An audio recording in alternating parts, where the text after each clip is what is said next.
कोलकाता से एक और बड़ी खबर आपको बता दें कि खातून डॉक्टर के रेप और कत्ल केस की मुखालफत में सड़कों पर उतरी हैं सीएम ममता बनर्जी। कोलकाता की सड़कों पर मुजाहरा कर रही हैं।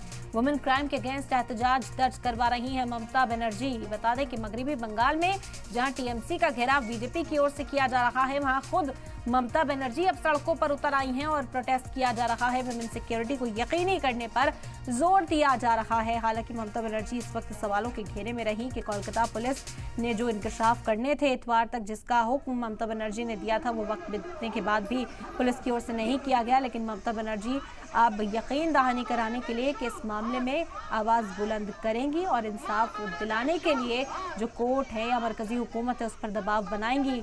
यही हिमायत देती हुई ममता बनर्जी फिलहाल सड़कों पर हैं। तस्वीरें आप देख सकते हैं। महिला मोर्चा एक तरह से पूरा ममता बनर्जी के साथ यहाँ पर नजर आ रहा है और खवातीन के तहफ़्फ़ुज़ के लिए कानून और कड़े किए जाएं, सख्त किए जाएं, क्राइम अगेंस्ट वुमेन रोका जाए, इसे लेकर ममता बनर्जी इस वक्त सड़कों पर हैं।